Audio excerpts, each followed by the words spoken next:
자기 자신에게 은혜가 되기를 간절히 원하는 마음으로 기도드리겠습니다. 제가 대표로 기도드리고 그러한 소망을 가지신 지체들께서는 저의 고백에 아멘으로 화답하시면 됩니다. 그러면 함께 기도드리는 거예요.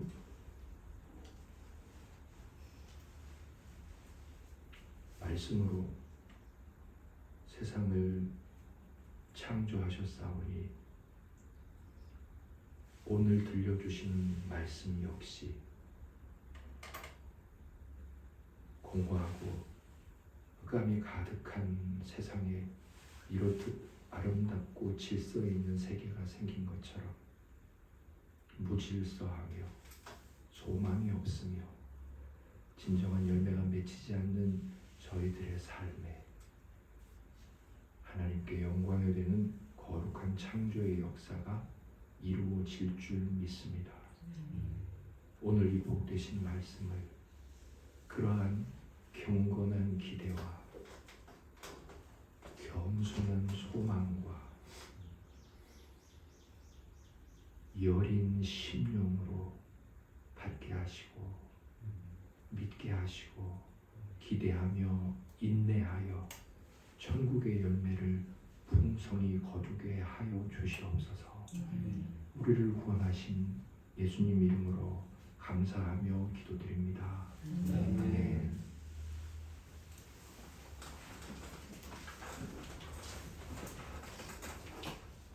오늘 전할 말씀의 제목은 그대는 이 모든 것을 완전하게 지킬 수 있습니까? 하이델베르크 카테키즘 5문입니다. 하이델베르크 요리문답을 계속해서 강론하고 또 이것이 저희의 지식에 대한 욕구를 만족시켜 주기 위함이 아니라 너희는 나를 더욱 알고 배워라 라고 말씀하시므로 그렇게 알고 배워 하나님을 더 잘 예배하기 위함이 우리의 목적이고 그러한 일들을 하나님께서 계속해서 해가고 계시는 줄 믿습니다. 오문은 이렇게 되어 있습니다. 제가 질문을 읽을 테니까 오문 질문에 대한 답을 우리 지체들께서 읽으시면 됩니다.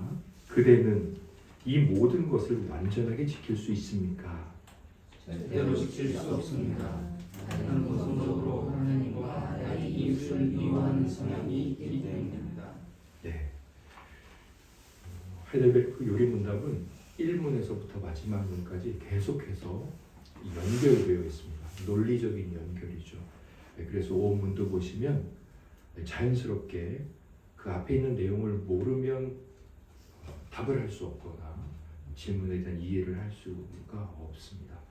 질문 자체가 그렇죠. 완전하게 지킬 수 있습니까? 이렇게 말하면서 이 모든 것이라고 말했습니다. 당연히 이 모든 것은 우리의 이제 지식 안에 존재되어 있겠죠. 물론 답을 보면 알 수 있습니다. 답에 하나님과 나의 이웃을 미워하는 성향이 있기 때문에 지킬 수 없습니다.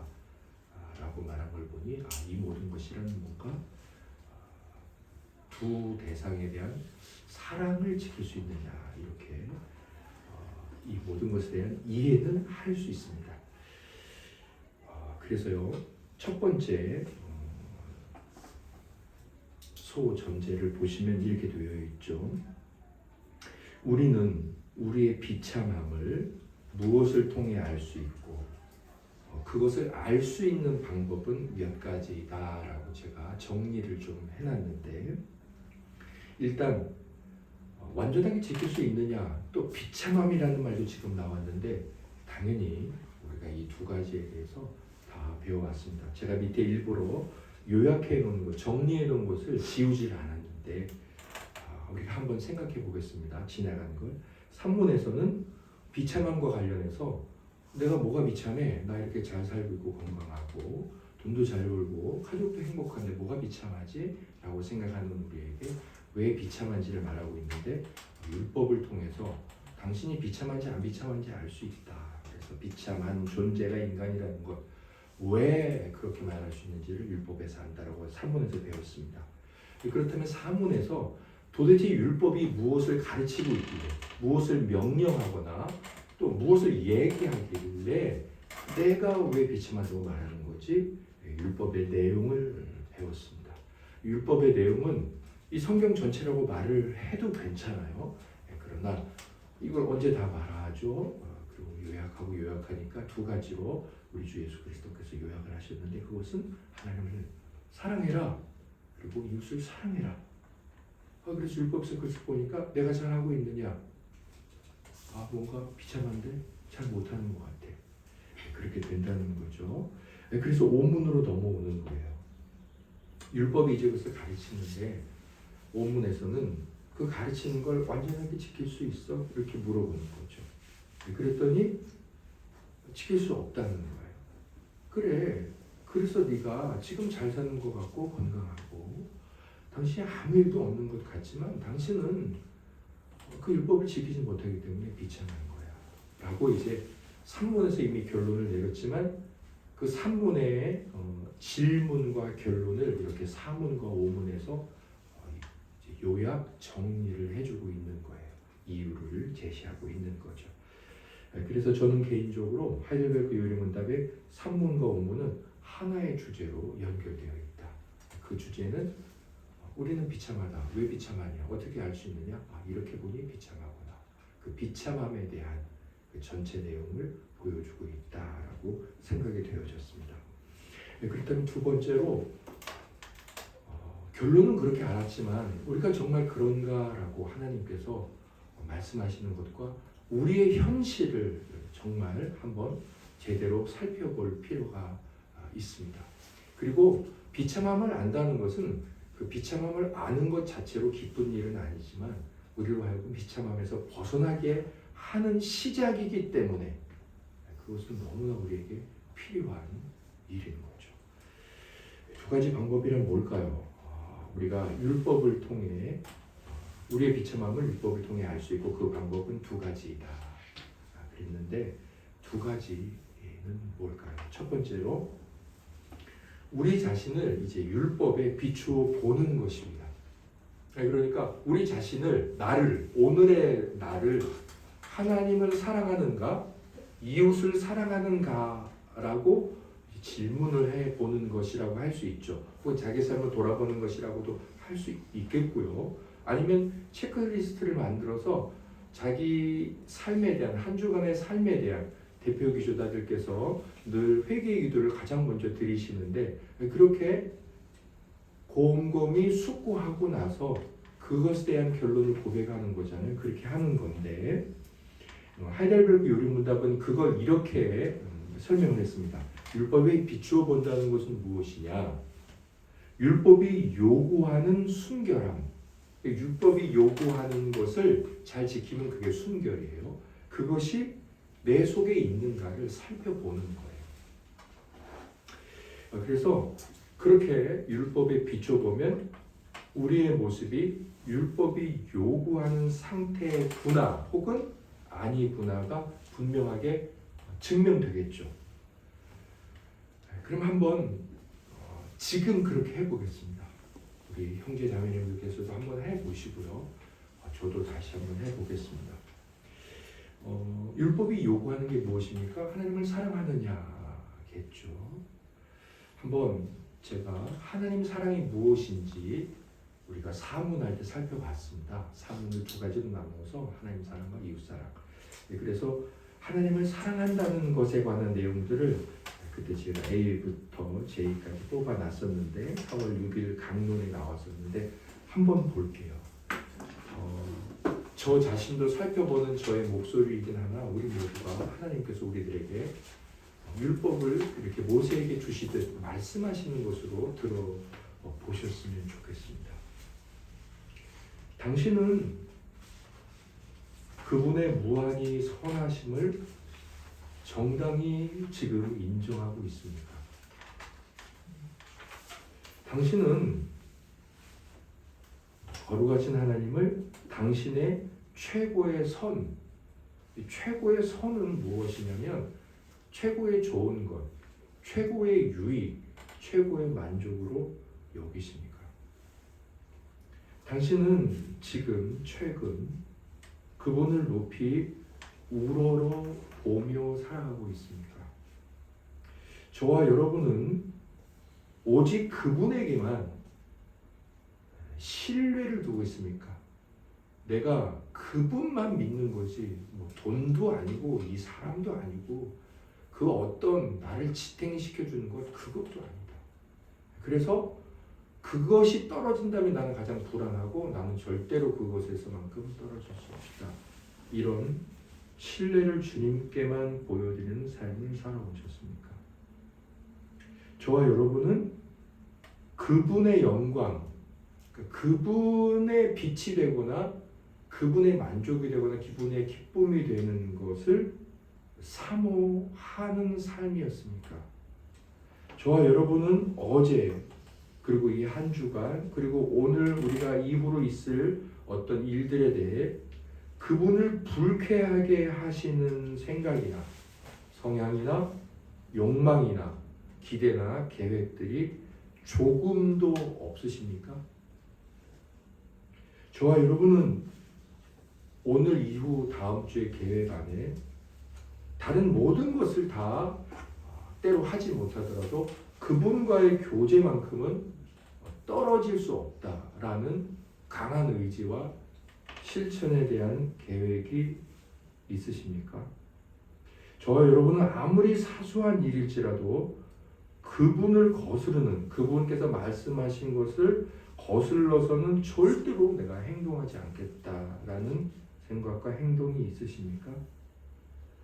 마지막으로 저와 여러분은 오직 하나님만이 영광을 받으시고 그분만이 기분이 좋으시고 그분만이 행복하시고 그분만이 만족스러운 일이 되도록 우리의 삶을 다 맞춰서 행동하고 있습니까? 제가 지금 이 말씀드린 건 저희가 오늘 새롭게 듣는 내용이 아니고 지난 4월 6일 날 강론을 통해 들었던 말씀입니다. 이게 하나님에 대한 사랑이에요. 어떤 사람들이 하나님 사랑합니다. 찬양을 부르면서 사랑하는 나의 하나님 이런 고백을 하는지 모르겠어요. 그리고 그 고백이 뭐 당신이 맞았다 틀렸다 이렇게 말하는 일에 있어서 저는 자격이 없어서 그렇게 묻고 싶지는 않습니다. 다만 중요한 건 사랑은 그렇게 노래한다고 해서 사랑이 아니고 하나님에 대한 사랑은 하나님을 사랑합니다라고 말을 한다고 해서 사랑도 아니고 이것이 하나님에 대한 사랑이고 성경은 이것을 하나님에 대한 사랑이라고 말씀하고 있다는 겁니다. 자, 이것을 지금 저희들이 이것에 대한 순결함이 있는지 한번 생각해 보셨을 것입니다. 어떤가요? 우리 안에서 어떤 고백이 나오게 되는가요? 내 안에는 이러한 하나님의 요구에 대한 순종이 아니라 반감. 어떻게 그렇게 살지? 나는 이 땅에서 내 목숨을 지켜야 되고 즉각적으로 튀어나오죠. 그럼 직장 다니지 말라는 건가? 그럼 직장 상사의 말 듣지 말아야 된다는 건가? 나는 그런 요구에 대해 어떻게 하라는 거지? 공부하지 말라는 거야? 이런 반감이 우리에게 즉각적으로 나옵니다. 우리에게는 하나님께서 이렇게 명령하신 이 첫 번째 요구죠. 하나님에 대한 사랑. 이것을 잘 지킬 마음이 있느냐라고 제 자신을 돌아본다면 사실은 하나님에 대한 반감 그리고 하나님에 대한 사실은 미움 그리고 불순종 불만 거스름 밖에 사실은 없습니다. 혹시 이제 지체들께서 이런 마음을 가지고 계실지 모르겠습니다. 나는 대부분 잘하는데 요것 하나는 좀 연약해. 그럼 나는 괜찮지 않을까? 그런데 우리가 그때마다 기억해야 될 것은 야고보 사도가 2장에서 말씀하신 것처럼 율법의 어느 하나라도 어긴 자는 율법 전체를 어긴 것이다. 그러니까 10계명, 그 10가지 계명 중에서 9가지를 잘 지키고 한 가지를 어겨도 어긴 것이에요. 왜 그렇습니까?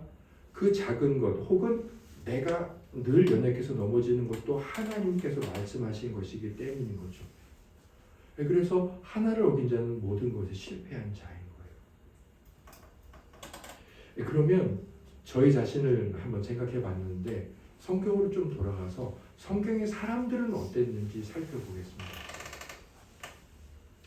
제가 곰곰이 생각하다가 어떤 분을 이 예로 들을까 생각해 봤는데 사실은 이 예로 들지 않을 사람은 없었고요. 모두가 다 여기에 해당이 됐어요. 놀랍게도. 특별히 더 생각나는 분은 사실은 다윗이었습니다. 다윗은 너무 중요한 인물입니다.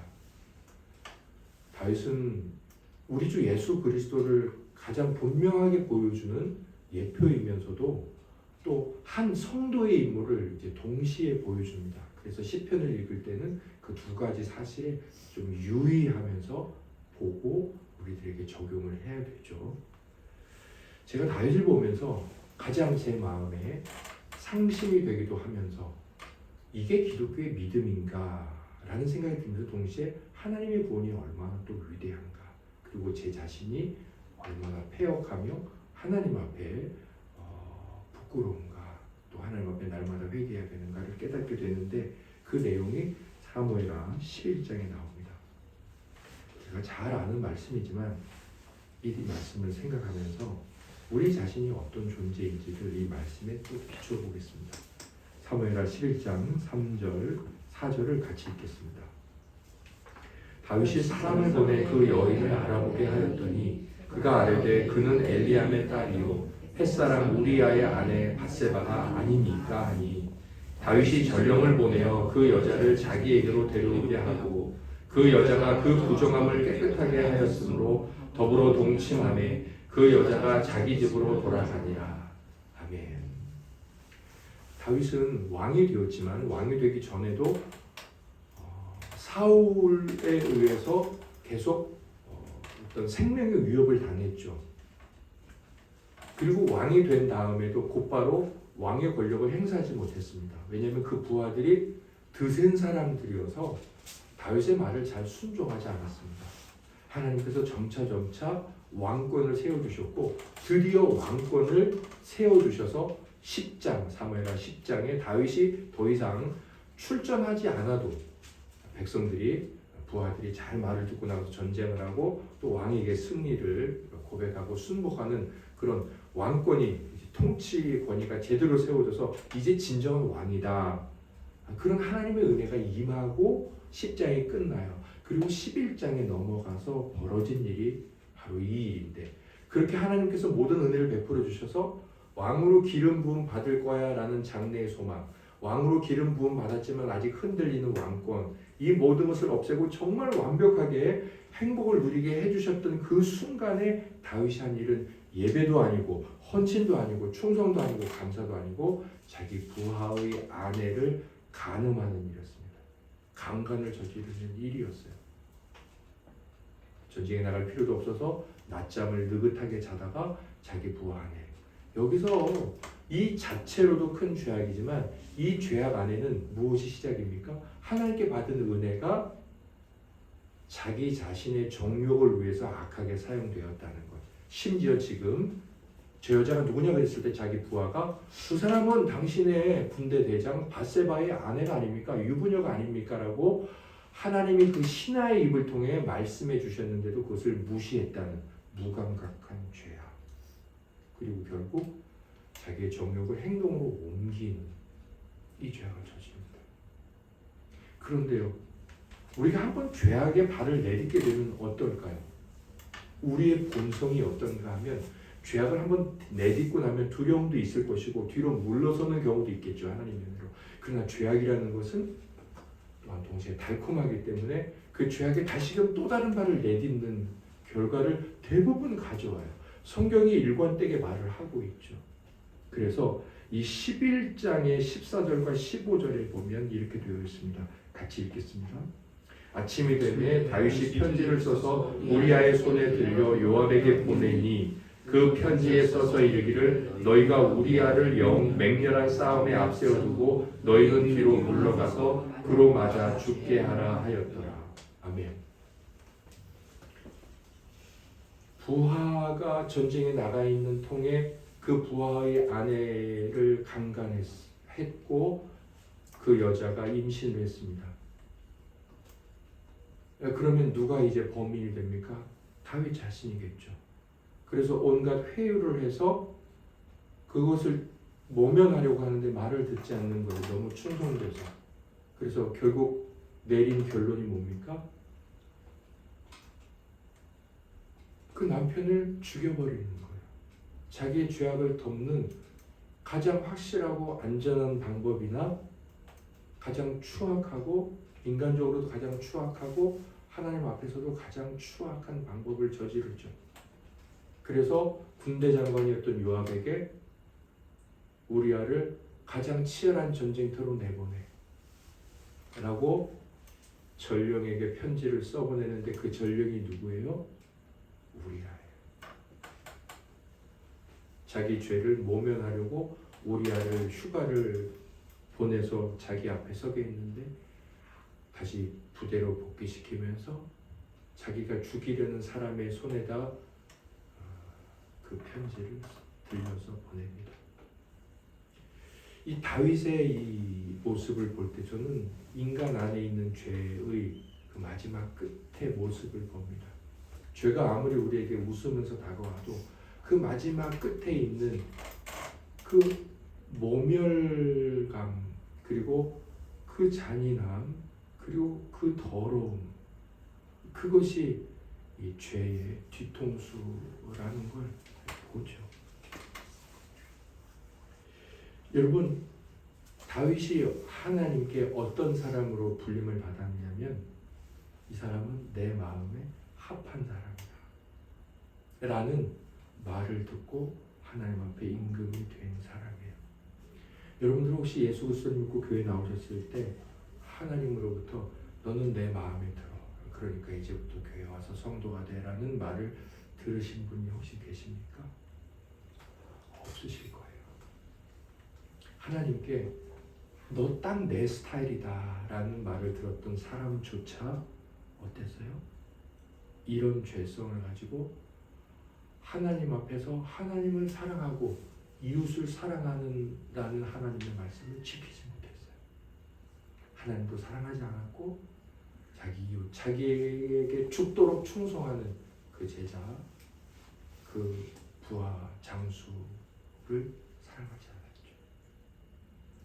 저는 하나님께서 그렇게 마음에 들어했던 사람조차도 이런 하나님 사랑과 이웃 사랑을 실천하지 않는 모습을 보면서 제 자신은 아무리 제가 지금 경건한 척하며 말씀을 전하고 제가 사람들로부터 목사님이라는 말을 듣고 매일 큐티를 하고 글을 올리고 뭐 어디 가서 제가 강의를 하고 그렇게 하지만 내가 그래서 정말 하나님을 사랑하고 이웃을 사랑하는 자냐, 그렇게 고백할 수 있느냐라고 생각했을 때 사실은 이것이 저의 이야기고 사실은 이것이 그렇게 보여지지 않는 제 안의 또 다른 모습이기 때문에 결국 그렇지 않다. 우리가 이렇게 생각을 하죠. 나는 실제로 그런 일을 행하지 않았어. 성적으로 누구를 살인하지 않았어 라고 생각하고 위로를 받고 싶어 하기도 하죠. 그러나 신약성경에 넘어와서 마태복음 5장에 가면 할 말이 없게 됩니다. 여자를 보고 간음을 품은 자도 이미 음행을 저지른 것이라고 예수 그리스도께서 말씀을 하셨고, 형제에게 나가라 욕을 하는 자들도 이미 지옥불에 던지울 자라고 말씀을 하셨고, 미워하는 자는 이미 살인을 행한 자라고 말씀을 하셨기 때문에 우리 자신은 하나님을 사랑하고 이웃을 사랑하라는 그 명령 앞에 나는 정말 그 명령을 지키지 못할 뿐만 아니라 가장 안 지키는 자구나, 이것을 깨닫게 됩니다. 그래서 제가 아까 성경의 인물들을 생각할 때 누가 하나님을 사랑하는 자지 생각해 봤을 때 거의 다 아니고 모두가 아니었다라고 얘기를 하는데, 다윗뿐만 아니라 믿음의 조상이라고 불리우는 아브라함을 생각해 봤을 때 제가 이렇게 조금 요약을 했어요. 믿음의 조상 아브라함의 인생은 가만히 창세기 12장부터 아브라함이 부름을 받았을 때부터 아브라함 이야기가 안 나오는 그때까지 이렇게 빠른 속도로 되돌아보면 아브라함이 뭔 일 했습니까? 여기서 살아라 그랬는데 믿음 없이 저리 갔죠. 거기 가서는 자기 아내를 자기 아내라고 말을 안 했죠. 자기 목숨을 자기 힘으로 지키려고 그랬죠. 또 돌아와서는 어떻게 살았습니까? 하나님이 분명히 얘기했고 약속을 지키라고 했는데 아내 말 듣고 또 첩을 얻었죠. 하나님의 말씀을 이렇게 지키고 그 믿음대로 산다라고 말하지만 그의 인생을 가만히 보고 있으면 중요한 사건, 위기가 있을 때마다 불신앙적인 믿음의 사람이나 믿음이 없는 것을 보여준. 그래서 믿음의 조상 아브라함의 인생은 실상 믿음 없음으로 점철되었다고 볼 수 있는데, 그러니까 점점 그렇게 확인이 되는 거예요. 인생을 보면 믿음의 사람? 아닌데 너는 믿음 없는 사람으로밖에 보여지지 않는데, 이렇게 점철되었다고 볼 수 있는데, 이것 역시도 우리 인간의 비참함, 즉 비참함은 뭐예요? 하나님의 율법을 완전하게 지킬 수 없음을 보여주는 거죠. 뭐 관련 구절들이 있습니다. 그래서 내가 그렇구나, 하나님은 우리에게 생각하라고 하지 않으셨어요. 그냥 선언을 해버리셨어요. 우리가 어떤 존재인지. 로마서 8장 7절을 읽고 아멘하겠습니다. 육신의 생각은 하나님의 원수가 되나니 이는 하나님의 법에 굴복하지 아니할 뿐 아니라 할 수도 없음이라. 에베소서 2장 3절입니다. 전에는 우리도 다 그 가운데서 우리 육체의 욕심을 따라 지내며 육체와 마음에 원하는 것을 하여 다른 이들과 같이 본질상 진노의 자녀이었더니. 아멘. 디도서 3장 3절입니다. 우리도 전에는 어리석은 자요, 순종하지 아니한 자요, 속은 자요, 여러 가지 정욕과 행락에 종노릇한 자요, 악독과 투기를 일삼은 자요, 가증스러운 자요, 피차 미워한 자였으나. 아멘. 네, 피차 미워하고 이웃 사람 없고 하나님이라는 사람 없고. 자, 이렇게 우리가 비참해가 돈도 있는데 왜 비참해? 하나님 사랑이 없다는 것을 율법에 비춰보면 우리가 비참하다는 것을 압니다. 그런데 우리의 비참함을 아는 것은 그것만이 아니고요. 한 가지 방법이 더 있는데, 또 한 가지가 있는데, 그것은 뭐냐면 율법의 저주를 우리 자신에게 적용시키는 겁니다. 율법의 저주를 적용시킨다는 것은 무엇이냐면 실천적인 3단 논법. 그러니까 3단 논법을 해서 어떤 결론이 나오냐, 그 결과물, 행위적인, 행동적인, 아니면 경험할 수 있는 결과물들이 나온다. 이것을 이제 3단 논법을 통해 이 율법의 저주를 적용해 보는 거죠. 그러니까 이겁니다. 어떤 사람이 횡단보도를 건넜는데 무단횡단을 했어요. 그래서 경찰이 잡았습니다. 그래서 그 사람에게 잡아서 당신 무단횡단했습니다 라고 말을 해요. 내가 왜 무단횡단했습니까? 지금 빨간불에 건넜잖아요. 그래서 법을 어긴 것을 알려주는 것, 그것은 율법에 비추어 보는 거예요. 그래서 내가 법을 어겼구나 생각했어요. 그런데 그 사람이 법을 어겨서 정말 미안하기도 하고 괴롭기도 하고, 그럼 어떻게 해야 되죠? 이럴 수도 있지만, 법을 어겼지만 뭐 그럴 수도 있죠. 남들도 다 그러니까 그냥 갈 수도 있잖아요. 그런데 예를 들어서 그런 법이 있지는 않은 것 같지만 그런 사람은 100만 원입니다. 그래서 100만 원을 내세요. 자, 이렇게 율법의 저주가 우리에게 어떤 결과를 가져오는지까지 알게 되었을 때 우리는 비참함을 알게 됩니다. 이게 두 번째 과정이에요. 단순히 법을 어기고 있어? 그걸 알고 있는 우리가 있고 세상 사람들도 알죠. 그러나 알고 그게 뭘 비참해, 그런 사람들도 있단 말입니다. 그런데 율법은 거기까지만 말하지 않고, 그래서 그것을 못 지키면 이런 일이 있어 라고 말하자면 앞에 있는 것은 죄를 짓는 것, 그리고 뒤에 있는 것은 정죄를 받게 되면 어떤 결과가 있는지예요. 그래서 3단 논법은 이렇다, 그렇게 하면 이렇게 된다, 그래서 너는 그랬으니 이렇게 된다, 이건데 대전제 소전제, 그리고 이제 결론 뭐 이렇게 나오는데요. 그러면 율법이 어떻게 성경에서 율법을 지키지 않는 자에게 말하고 있는지 보겠습니다. 신명기 27장 26절 같이 읽겠습니다. 시작. 이 율법의 말씀을 실행하지 아니하는 자는 저주를 받을 것이라 할 것이요 모든 백성은 아멘 할지니라. 아멘. 제가 여러분들에게 이 말씀을 풀어서 이렇게 말씀을 드리겠습니다. 여러분들은 하나님의 말씀이니까 아멘 하셔야 됩니다. 하나님께서는 하나님을 사랑하지 않고 이웃을 사랑하지 않는 자를 저주하십니다. 아멘. 저주하십니다. 이게 대전제예요. 자, 그러면 소전제는 뭐냐면 자기 자신을 살펴보는 거죠. 그래서 양심을 살펴보는 거예요. 그리고 이 양심으로 우리 자신이 어떤지, 우리 자신에게 우리 스스로가 법정에서 결론을 내리는 거죠. 자, 로마서 7장 21절에서 23절을 보겠습니다. 시작. 그러므로 내가 한 법을 깨달았노니 곧 선을 행하기 원하는 나에게 악이 함께 있는 것이로다. 내 속사람으로는 하나님의 법을 즐거워하되 내 지체 속에서 한 다른 법이 내 마음의 법과 싸워 내 지체 속에 있는 죄의 법으로 나를 사로잡는 것을 보는도다. 아멘. 이 사람이 고민하고 있습니다. 나 하나님 사랑하고 싶은데 그게 내 안에 있는 법인데 또 다른 법이 있어. 하나님 사랑하기 싫어. 이렇게 살기 너무 싫어. 그런 법이 있다는 거예요. 그러면서 곰곰이 생각해 보니까 그 법이 더 세. 그래서 하나님을 사랑하려고 애를 쓰는데 하나님을 사랑하지 않는 것이 더 세서 때때로 그렇게 넘어지고 말아요. 그것이 나를 사로잡는다고 말했으니까. 자, 이 말을 한 이 불쌍하고 딱한 이 사람이 누굴까요? 바울입니다. 자, 그러면 이 사람은 어떻게 돼요? 율법을 실행하지 않는 거죠. 그러니까 이 사람은 어떻게 될까요? 저주를 받아야 될 사람입니다.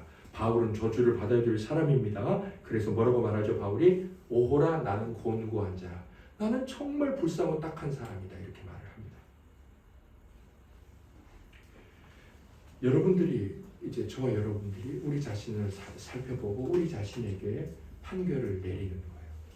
자, 그래서 율법의 큰 대전제와 우리 자신의 모습을 보고 우리는 뭐라고 결론을 내릴 수 있습니까? 갈라디아서 3장 10절에 결론을 내리죠. 함께 읽겠습니다. 무릇 율법 행위에 속한 자들은 저주 아래에 있나니 기록된 바 누구든지 율법책에 기록된 대로 모든 일을 항상 행하지 아니하는 자는 저주 아래에 있는 자라 했습니다. 아멘. 하나님을 사랑하고 예수 사랑하는 율법, 그 율법을 지켜야 되겠다라고 생각하고 살아가는 자들은 항상 저주 아래에 있을 수밖에 없어요. 바울도 못 지켰는데 우리가 어떻게 지켜요? 그래서 바울이 뭐라고 말합니까? 7장 24절 함께 읽겠습니다. 오호라 나는 곤고한 사람이로다. 이 사망의 몸에서 누가 나를 건져내랴. 정리를 해보면 실천적 3단 논법의 대전제는 하나님의 율법이요, 소전제는 우리가 행한 일에 대한 지식이요, 우리가 이제 아는 거죠. 내 모습을 살피는 거죠. 결론은 죄로 인하여 우리를 정죄하는 율법의 선고를 인정하는 것인데, 양심이란 다른 것이 아니라 이 3단 논법이 마음에 형성되는 것입니다. 그래서 성경을 보는 거예요. 오늘 성경을 보고 그 성경의 대전제, 그 다음 내 삶을 보고 내 삶을 봤더니 그 대전제에 비교해서 나는 어떤 결론이 나올 수밖에 없지? 망할 존재. 그리고 결론적으로 우리는 예수 그리스도를 바라보게 되는 거죠. 자, 그렇다면 이런 비참함은 어떻게 해결될까요? 사실 율법의 이 선포는 우리에게 절망과 슬픔을 가져옵니다. 그리고 이 율법의 선고 아래서 절망과 슬픔을 당하고 있는 자들에게 복음이 베풀어지는 거죠. 그리고 그 복음이 그래서 위로가 되는 거죠. 오직 우리의 중보자이신 예수 그리스도를 통하여서 그 법을 지켜서는 도무지 해결이 안 되는 우리에게 그분을 믿는 그 믿음으로 우리의 문제가 해결이 되는 거예요. 그 율법을 지키지 못하는 그 죄가 이제 씻어지는 거죠. 그래서 그게 이제 복음인 거죠. 오늘 로마서 3장 20절 말씀에 이런 말씀이 있죠. 시작. 그러므로 율법의 행위로 그의 앞에 의롭다 하심을 얻을 육체가 없나니 율법으로는 죄를 깨달음이니라. 없어요. 하나님을 사랑하고 이웃을 사랑해. 너 합격. 이제 천국 가. 이럴 사람은 아무도 없어요. 오직 율법으로는 내가 죄인이라는 것밖에 못 깨달아요. 그래서 어떻게 됐습니까? 결론은 모든 사람이 죄를 범하였음에 하나님의 영광에 이르지 못하였어요. 그런데 어떻게 됐을까요? 24절 25절 읽겠습니다. 그리스도 예수 안에 있는 속량으로 말미암아 하나님의 은혜로 값없이 의롭다 하심을 얻은 자 되었느니라. 이 예수를 하나님이 그의 피로써 믿음으로 말미암는 화목제물로 세우셨으니 이는 하나님께서 길이 참으시는 중에 전에 지은 죄를 간구하심으로 자기의 의로우심을 나타내려 하심이니. 아멘. 그래서 우리가 율법으로는 하나님을 만족시킬 수 없고 우리는 계속 죄인이라는 것이 드러날 수밖에 없는데 하나님께서 그렇게 절망하고 있는 우리에게 복음이라는 예수 그리스도를 주시고 그 안에서라는 것은 그분이 율법을 다 지켰어요. 예수 그리스도는 하나님을 사랑하셨고 완전하게 인간을 사랑하셨죠. 끝까지 사랑하시니라. 그렇게 율법을 다 이루셨어요. 그리고 하나님은 아무도 율법을 이룰 수 없는 우리들에게 율법을 이루신 분을 믿기만 해라고 말씀을 하셨어요. 그래서 그것이 복음이고 그 믿는 자들에게 구원을 주시고 하나님이 이제 더 이상 우리가 지은 죄를 어떻게 하세요? 간구하시죠. 그냥 지나쳐 보시는 거예요. 그래. 그리고 다시 예수 그리스도를 바라보시면서 우리를 마치 의로운 자로 여겨주시고 대접해 주시는 거죠. 자, 이렇게 어떻게 해서 이 모든 것을 그대는 정말 하나님 사랑과 이웃 사랑을 완전히 지킬 수 있느냐? 아니, 못 지킨다.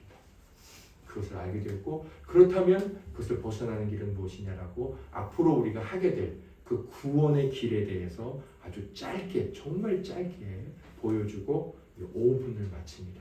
그리고 이제 우리를 구원하는 그 길에 대해서 우리가 왜 구원받게 되는지 어쩌다가 구원을 받아야 하는 길에 떨어지게 되었는지를 시작으로 해서 6문부터 구원의 복음을 듣게 됩니다. 이렇게 5문을 마치면서 제가 오늘 제 영혼과 우리 형제 자매님들의 영혼에 이 5문과 관련한 도전의 말씀을 하나 드린다면 우리가 두 가지 위험한 말을 경계해야 된다는 겁니다. 첫째 위험한 말은 무엇이냐면 죄를 짓지 않았다는 거짓말입니다. 그렇죠. 나 죄 짓지 않았어. 이건 거짓말이에요. 왜? 우리는 이제 알게 되었잖아요. 죄는 뭐예요? 율법을 안 지키는 거예요. 율법은 뭐예요? 하나님 사랑하고 이웃 사랑하는 거예요. 나 정말 그랬냐? 여러분 한 주간 그랬습니까? 그랬어요 라고 말하는 사람은 거짓말하는 거. 잘 보세요. 요한일서 1장 8절과 10절에 이렇게 되어 있습니다. 만일 우리가 죄가 없다고 말하면 스스로 속이고 또 진리가 우리 속에 있지 아니할 것이요. 요한이 뭐라고 말합니까? 죄가 없다고 말하면 네가 거짓말하는 자고 네가 스스로 속이는 자다라고 절대 말하지 않아요. 요한계시록을 쓰고 요한일서를 쓰고 요한복음을 쓴 요한이 우리가라고 말합니다.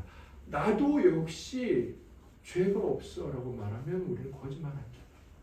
우리는 아무리 착하게 살고 하나님 사랑을 노력하고 이웃 사랑을 노력해도 행위로는 그렇게 많이 할 수 있다고 쳐도 우리의 본성 안에는 너무나 큰 미움과 원망과 하기 싫음과 짜증과 분노와 또다시 넘어서서 복수심과 미움, 귀찮음, 게으름 이런 것들이 있다는 거예요. 그래서 10절에 만일 우리가 범죄하지 아니했다고 하면 거짓말을 하는 것이 뿐만 아니라 하나님을 거짓말하는 이로 만든다. 왜 하나님을 거짓말하는 이로 만들까요? 하나님이 뭐라고 말씀하셨죠? 너 죄인이야 라고 말씀하셨는데 아까 성경에 그렇게 말씀하셨잖아요. 모두가 죄인이라고. 근데 나 죄 짓지 않았습니다고 말하면 그러면 하나님의 거짓말한 셈이 되잖아요. 그러니까 죄가 없다고 말하는 순간 자기도 거짓말하는 거고 하나님도 거짓말하는 분으로 만드는 거라는 거예요. 그래서 우리는 우리 자신에 대해서 인간 자신에 대해서 이것이 우리의 본질이구나를 깨달아야 돼요. 요즘 제가 너무나 뜻밖인데 니체의 책과 글이 좀 유행하고 있어요. 유행의 시기가 있는 것 같은데 제가 그 유행하고 있는 이 시기에 왜 하필 그 사람의 책일까를 생각을 많이 해요. 제가 이제 예전에도 니체의 마지막이 어땠는지 말씀드렸지만 정말 입에 담기도 추악한 결론을 가지고 왔어요. 그건 뭐 이제 학문적으로 다 남겨져 있는 것이니까. 니체는 마지막에 하나님이 죽었다, 신이 죽었다고 말한 사람이고 정신 착란증에 걸려서 죽은 사람이고 자기 여동생을 성적으로 범한 사람이에요. 같이 산 사람이에요. 쾌락의 중독자죠. 그런데 니체의 말이 왜 이렇게 이 시대에 뭐 인스타에도 올라오고 그 사람의 책이 그 사람이 하고 있는 그 본질 안에는 뭐가 있냐면 그 그 사람이 쓴 책 갑자기 생각이 안 나네. 누가 말했다 거기서도. 왜냐면 인간에 대한 굉장한 기대를 가지고 있어요. 그래서 딱 들으면 좋아요. 인간에게 굉장히 큰 소망이 있다는 거예요. 잘할 수 있어. 어떤 굉장한 긍정심을 줍니다. 그런데 하나님은 우리에게 어떻게 말씀하시냐면 너희들은 소망이 없는 사람들이야. 니네는 뭘 해도 그 모든 일은 반드시 실패야. 왜? 죄가 밑바닥에 깔려 있으니까. 그걸 말씀하세요. 근데 뭐가 실제예요? 하나님의 말씀이 실제죠. 아무리 과학 기술이 발전해도 우리는 핸드폰 가지고 죄 짓고 우리는 뭘 해도 좋은 걸 만들어도 그것을 가지고 다 죄를 반드시 만들어내죠. 이게 우리의 실제예요. 우리가 늘 죄인이라는 것에 대해 이렇게 이해를 하셨으면 좋겠어요. 뭐 이렇게 죄인이다 그러면 사실 우리가 죄라는 생각을 잘 못해요. 특별히 예배당에 와 있으면 내가 죄인이라는 걸 잘 인식하지 못합니다. 그런데 이것에 대한 인식을 할 때 우리가 어느 정도는 자기 자신의 실체를 깨달을 수 있겠구나 싶었어요. 제가 하이델베르크 요리문답을 보다가 거기 창세기 2장 17절에 보면 선악을 알게 하는 나무의 열매는 먹지 말라. 내가 먹는 날에는 반드시 죽으리라 하시니라. 이 부분에 관해서 나오는데 이게 이제 한 30명문 그때 나옵니다. 여기에 이런 반론이 나와요. 하나님이 죽으리라 라고 말했지만 그 인간들이 즉시 안 죽지 않았느냐. 하나님의 말씀에 대한 의심을 갖죠. 그렇게 이제 반론을 제기해요. 그래서 자카리스 우르시누스가 그것에 대한 이제 이야기를 하는데 여러분 한번 곰곰이 생각해 보십시오. 그것을 먹으면 정령 죽으리라. 하나님이 이렇게 반드시 죽으리라 말씀하셨는데 안 죽지 않았습니까? 아담과 하와는? 물론 이제 나중에 죽죠. 그것에 대해서 어떻게 이야기를 하냐면 그들이 그것을 먹는 순간 그 즉시로 영혼은 죽었다. 영혼은 죽었습니다. 그렇죠. 그게 첫 번째 반론에 대한 해석이고 둘째 그들은 그것을 먹는 순간 죽음이 시작되었다. 죽음이 시작이 되었죠. 자, 그리고 그들은 그것을 먹는 순간 언제 죽을지 모르는 상태가 되었다. 그렇죠. 그래서 죽으리라. 당장 안 죽었는데 그렇게 이야기하지만 그들은 당장이라도 죽을 수 있는 상태가 된 거예요. 우리는 그걸 뭐라고 말합니까? 지금 우리의 상태죠. 살아있으니까 우리 아니죠. 언제 죽을지 모르니까 사실은 사는 게 아니라 살아있는 게 아니라 죽어있다. 이렇게 말하는 것도 과장되지 않죠. 자, 이렇게 표현을 했어요. 저는 이것을 우리가 정말 죄인인가, 나는 정말 지금 죄에 사무쳐 있는가, 사로잡혀 있는가를 생각해 볼 때 적용이 돼요. 저야 여러분은 죄인입니까? 잘 그런 생각이 안 들 때가 있잖아요. 착하게 한 일주일만 살아도, 하루만 똑바로 살아도 그런 생각 잘 안 드는데요. 깨어 있으셔야 돼요. 이들이 당장 죽지 않았지만 영혼은 죽어 있던 것처럼 우리는 어떤 자들이에요? 영혼은 죽어 있었던 자들이에요. 그리고 우리는 이 죄를 지금 짓지 않지만 언제든지 죄를 지을 수 있는 존재예요. 지금은 착하게 살고 착하게 말하고 지금은 예배드리고 있지만 저 문을 나서는 순간 나가자마자 못된 말을 하고 악한 일을 할 수 있는 상태라는 거죠. 그리고 우리는 어때요? 이 죄에 사무쳐 있어서 죄의 영향 아래 언제든지 떨어질 수 있게끔 살아가고 있는 현실에 처해 있다는 거예요. 내가 아무리 그렇게 살려고 해도 내가 아무리 사람을 사랑하려고 해도 차를 몰고 가다 사람 칠 수 있잖아요. 사람 죽이는 거잖아요. 그건 내가 악한 의도로 그런 생각을 했습니까? 아니잖아요. 칼로 사람을 의지를 가지고 찔러 죽인잖아. 아니면 안전하게 사람을 사랑하고 그런 일을 하다가 사람을 죽인잖아요. 결과는 똑같잖아요. 하나님의 말씀은. 어때요? 우리는 죄 아래 있는 거예요. 죄 아래 있는 존재라는 거죠. 그들이 죽지 않았지만 죽음 안에 있는 존재인 거죠. 그래서 어때요? 결론은 뭐예요? 죄를 짓지 않았다는 거짓말을 하지 마라. 두 가지 위험한 말 중에 첫 번째 말. 이 말을 하지 말라는 건 결국 뭘까요? 이 말은 항상 회개하라는 거예요. 정말 너무나 훌륭한 믿음의 선배들께서 정말 아름다운 분을 살아오신 이런 분들을 보면 회개에 대해서 너무나 강조하십니다. 내가 뭘 회개해야 돼? 그런 분들은 죄의 본질을 모르시는 거예요. 죄란 무엇입니까? 죄가 우리를 사로잡고 있다는 것은 무엇입니까? 말씀드렸지만 죄 안에 있다는 게 언제 어떻게 또 죄의 상황에 둘러싸인 우리 실체 이렇다는 걸 보여준다는 거죠. 하나님 앞에 늘 그것을 회개하는 거죠. 그래서 결국 다니엘처럼 주변 상황까지도 회개하는 거예요. 이런 상황에 아래에 묻혀서 살아가고 있는 내 자신과 내 의지와 상관없이 죄를 짓게 되는 것. 그래서 하나님께서는 어떻게 하셨어요? 자기 의지와 상관없이 시체에 다한 자들도 죄인이라고 말씀하셔서 그를 정결케 해야 된다고 말씀을 하셨죠. 그래서 항상 하나님 앞에 회개하는 삶, 하나님 앞에 회개하고 또 회개하고 고백하는 삶, 회개하지 않는 것, 그것이 우리가 위험한 상태라는 거죠. 또 하나는 뭘까요? 죄를 짓지 않을 수 없었다는 악한 변명입니다. 죄를 짓지 않을 수 없었다는 악한 변명이. 아까 요한일서 1장 8절에 죄 없다고 말하면 하나님도 거짓말하는 거 너도 거짓말하는 거야. 이 말을 들으면 1차적으로는 겸허해집니다. 그런데 2차적으로는 우리에게 이런 마음이 생길 수도 있죠. 그러면 죄 지으면 어쩔 수 없다는 거네. 모두가 죄인이고 죄 아래 있으니 죄 지을 수밖에 없잖아. 그러면서 자기 변명, 악한 변명을 하게 돼요. 제가 이번에 말씀을 준비하면서 요한일서 1장 8절에 모두가 다 죄인이야. 조금 나쁜 마음 먹으면 죄 지을 수밖에 없어. 이렇게 들려오는 이 말씀을 하기 전에 사도 요한이 어떤 말씀을 하셨냐면 6절에 같이 읽을까요? 만일 우리가 하나님과 사귐이 있다 하고 어둠에 행하면 거짓말을 하고 진리를 행하지 아니하노니와. 아멘. 제가 제 개인적으로는 말씀을 보다가 좀 놀라웠는데 요한께서 두 가지 거짓말을 말씀하세요. 첫째, 회개하지 않는 사람, 그 거짓말하는 거고요. 또 하나 거짓말 뭐예요? 뭐 죄인이라면서 죄질 수밖에 없는 세상이라면서 그래서 하나님 죄 졌습니다 하고 나와서 회개하면 되죠. 회개하는 거. 이거 뭐예요? 거짓말이라는 거예요. 진리에 속해 있으면서도 하나님과 사귄다고 말하면서도 진리를 행하지 않는 것은 거짓말이다.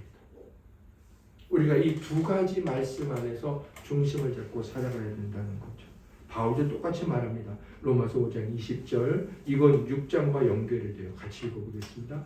율법이 들어온 것은 범죄를 더하게 하려 함이라. 그러나 죄가 더한 곳에 은혜가 더욱 넘쳤나니 그런즉 우리가 무슨 말을 하리요? 은혜를 더하게 하려고 죄에 더하겠느냐? 그럴 수 없느니라. 죄에 대하여 죽은 우리가 어찌 그 가운데 더 살리요? 아멘. 죄가 많은 곳에 어때요? 죄를 더 많이 지은 사람에게 하나님의 은혜가 더 많이 필요하겠죠. 그럼 하나님의 은혜를 더 많이 갖기 위해서 죄를 더 많이 져야 되겠다, 신난다, 그렇게 말할 수 있느냐? 그럴 수 없다는 거예요. 그럴 수 없다는 거예요. 왜? 죄에 대해서 죽지 않았느냐? 어떻게 그럴 수 있느냐 이거죠. 하나님의 은혜는 죄인에게 분명히 임하지만 그렇다고 그 은혜를 받은 자가 죄 가운데 살 수 없다는 거죠. 어쩔 수 없는 상황과 어쩔 수 없으니 이렇게 됐습니다라고 말해서는 안 된다는 이 두 가지가 우리 안에 아주 진실되게 깊이 생각되어지면서 받아들여져서 살아가는 것이 성도의 삶이라는 겁니다. 율법주의도 아니고 율법 폐기주의도 아니고 율법을 지켜야 돼도 아니고 율법 같은 걸 이제 안 지켜도 돼 그게 은혜야도 아닌 하나님 안에서 살아가는 것이 성도를 향한 하나님의 참된 요청, 요구라는 겁니다. 제가 마지막에 이제 가져온 이 펠라기우스 이 글은 사실은 이제 오늘 우리가 그 모든 것을 지킬 수 있느냐는 오문과 관련된 것입니다. 마지막에 제가 두 가지 위험한 말과 관련된 것은 아니고요. 펠라기우스는 아일랜드의 수도승이었습니다. 그 사람이 하나님을 사랑하고 참 잘 살았습니다. 그런데 로마 제국에 왔어요. 380년에. 로마에 와서 딱 봤더니 로마는 그 당시 기독교 복음의 중심지였죠. 그 나라 제국 자체가 기독교라는 종교를 국교로 정하고 있었고 아직 세계로 많이 퍼지지 않았고 와서 딱 봤는데 웬걸? 아니 기독교의 중심지 복음의 핵심인 이곳이 너무 타락해 있는 거예요. 그래서 이 아일랜드 수도승인 펠라기우스가 왜 그렇지? 라고 고민하다 봤더니 어거스틴이 말하고 있는 신앙이 뭔가 문제가 많다고 생각되었어요. 어거스틴은 오직 믿음으로 구원을 받을 수 있다라고 말을 했어요.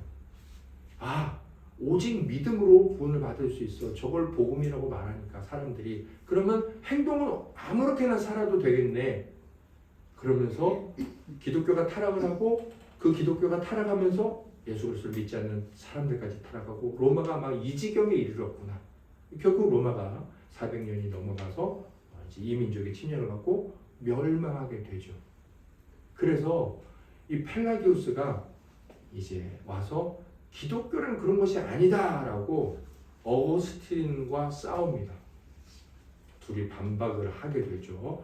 그리고 그때 기독교는 이제 하나님의 은혜로 바른 복음이 무엇인지를 사실은 결정하는 중요한 기회였고 동시에 이단, 거짓 가르침과 참된 복음이 대립을 하게 되죠. 참된 복음은 뭐예요? 행위로는 구원받을 수 없고 믿음으로 구원받을 수 있다는 어거스틴의 신앙이에요. 펠라기우스의 말은 너무 좋습니다. 그런데 그는 이단이었습니다. 그 사람이 이런 말을 했어요. 한번 잘 보세요. 너무 은혜로운 말입니다. 잘 보세요. 그리스도인은 이런 사람입니다. 모든 사람에게 자비를 베푸는 사람, 자기에게 닥친 불행으로 인해 조금도 성내지 않은 사람, 가난한 자가 자기 앞에서 압제당하는 것을 허락하지 아니하는 사람, 불쌍한 사람을 돕는 사람, 궁핍한 사람을 돕는 사람, 애통하는 자들과 함께 애통하는 사람, 다른 사람의 고통을 마치 자신의 고통처럼 느끼는 사람, 우는 자들로 함께 우는 사람, 자신의 집을 모두와 공유하는 사람, 누구에게도 자기 집 문을 닫지 않는 사람, 가난한 사람에게 식탁을 언제나 열어놓는 사람, 음식을 모든 사람에게 제공하는 사람, 그분의 선하심을 모두가 알고 그분의 손에서 아무 해를 입지 않는 사람, 밤낮으로 하나님을 섬기는 사람, 하나님의 계명을 쉬지 않고 깊이 생각하고 묵상하는 사람, 하나님 앞에 부유한 자가 되기 위해 세상에서는 가난하게 된 사람, 이런 사람이 그리스도인입니다. 기독교인의 삶에 관하여라는 책에서 펠라기우스가 이렇게 말했어요. 너무나 좋은 말이죠. 너무나 좋은 말 아닙니까? 그런데 펠라기우스는 대표적인 이단이고 이 펠라기우스의 이단 사상은 지금까지도 경건하고 거룩한 신앙이 흘러가는 곳의 옆에 아주 더럽고 추한 물로 흐르고 있습니다. 제가 이제 길게 나눌 수는 없어요. 그런데 왜 잘못된 것이냐면 펠라기우스는 이렇게 우리가 잘 살아감으로 여기에 다 나오죠. 하나님 사랑과 이웃 사랑을 잘 실천함으로 그것이 성도다, 참신자다. 뭐예요? 그가 바로 천국 백성이다. 그렇게 살아야지 천국 간다라고 말했어요. 그러나 그렇게 살 수 있어요? 없어요. 나를 봐서 아니 성경이 없다고 하니까. 성경이 없다고 하잖아요. 오늘 우리가 성경 많은 곳 봤는데 없다고 하잖아요. 살 수 있어라고 이 사람처럼 말하면 거짓말하는 사람이잖아요. 또 누구를 거짓말하게 하는 거예요? 하나님 살 수 없다고 말씀했잖아요. 그래서 이렇게 좋은 말이지만 펠라기우스는 나중에 이제 점점 더 어떻게 타락을 하게 되냐면 예수 그리스도는 우리의 구원자가 아니라 우리의 좋은 도덕적 모범이다. 예수 그리스도를 통해 구원을 받는 것은 맞다. 하지만 예수 그리스도를 믿음으로 구원받는 것이 아니라 예수 그리스도처럼 살아감으로, 그래서 도덕적 표준으로 삼아서 살아가야 한다 라고 말하면서 이 복음을, 주님을 믿음이 아니라 그 행위를 본받아 살아감으로 바뀌었죠. 요즘도 그리스도의 경건한 삶을 살아가는 것이 우리에게 필요하고, 아까 요한 1서 1장 6절의 말씀처럼 빛 가운데 거하는 자가 악을 행함으로 하나님을 거짓말하게 하는 자가 되서는 안 돼요. 그러나 이렇게 완전한 행위를 이 땅에서 이루는 것이 성도의 목표인 것 마냥, 혹은 행위가 믿음보다 더 앞에 있는 것을 강조하는 것, 그래서 그리스도의 복음을 무가치하게 만들고 예수 그리스도의 십자가 그 완전한 하나님의 구원하심을 조금 값없이 만드는 것. 그러니까 100점인데 99점처럼 만들어서 니네가 1점을 더해봐 라고 하는 것, 그렇게 복음을 깎아내리는 것, 그렇게 우리가 뭔가 덧칠을 해서 그림을 완성해야 되고 하나님의 구원 퍼즐을 완성해야 되는 것처럼 말하고 가르치는 것, 그것은 하나님의 복음을 완전히 무시하는 것이고 예수 그리스도의 구원의 능력을 완전히 폄하하는 것이고 하나님께서 하시는 그 열심과 구원의 모든 것을 깎아내리는 일입니다. 그래서 펠라기우스는 완전한 이단으로 정죄되었고 완전한 이단이고 이 펠라기우스는 없지만 펠라기우스적 사상으로 기독교의 복음을 이렇게 뒤섞어 버리고 있는 이 모든 우리의 잘못한 행위 그것이 목사 안에도 있을 수 있고 성도들 안에도 있을 수 있습니다. 그것이 우리에게 끊어지면서도 이것은 성도에게 요구되어지는 하나님의 경건의 덕목이기도 해요. 그래서 이의 사상은 우리가 복음이 아니므로 붙들지 말아야 하지만 복음을 붙든 자로서 이러한 경건에 대한 요구와 삶은 살아내기를 정말 힘쓰고 이것이 우리의 자랑과 명예가 되고 이것이 세상을 비추는 어떤 한 빛으로서 우리의 중요한 가치가 되는 그런 은혜가 우리에게 있어야 할 것입니다. 우리 다 같이 일어나셔서 하나님 앞에 284장